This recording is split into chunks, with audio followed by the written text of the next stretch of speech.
দেশে আইলো আইলো রসের বাজানি ওই দেশে আইলো আইলো রসের বাজানি দেশে আইলো আইলো রসের বাজানি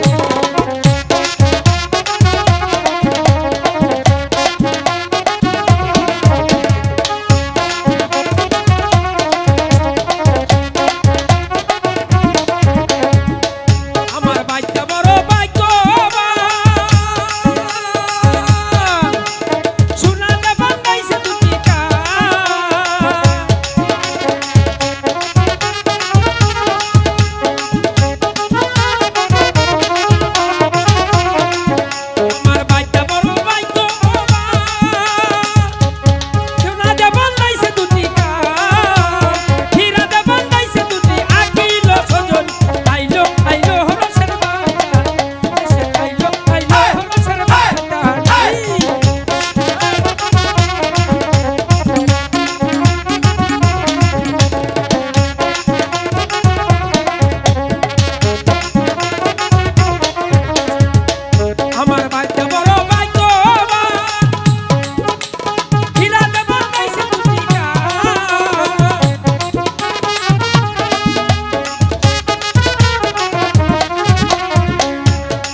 কচু বাজার। আচ্ছা ঠিক আছে ঠিক আছে, আগে এই নগর মাসের কাছে জিজ্ঞেস করে লই, পরে হইলো কথা। আচ্ছা জিগাও, সাইফুল ভাইয়ের কাছে জিগাও আগে। চলো বললাম ভাই নগর মাসের কাছে যাই। চলো তাই চলো। এই হঠাৎ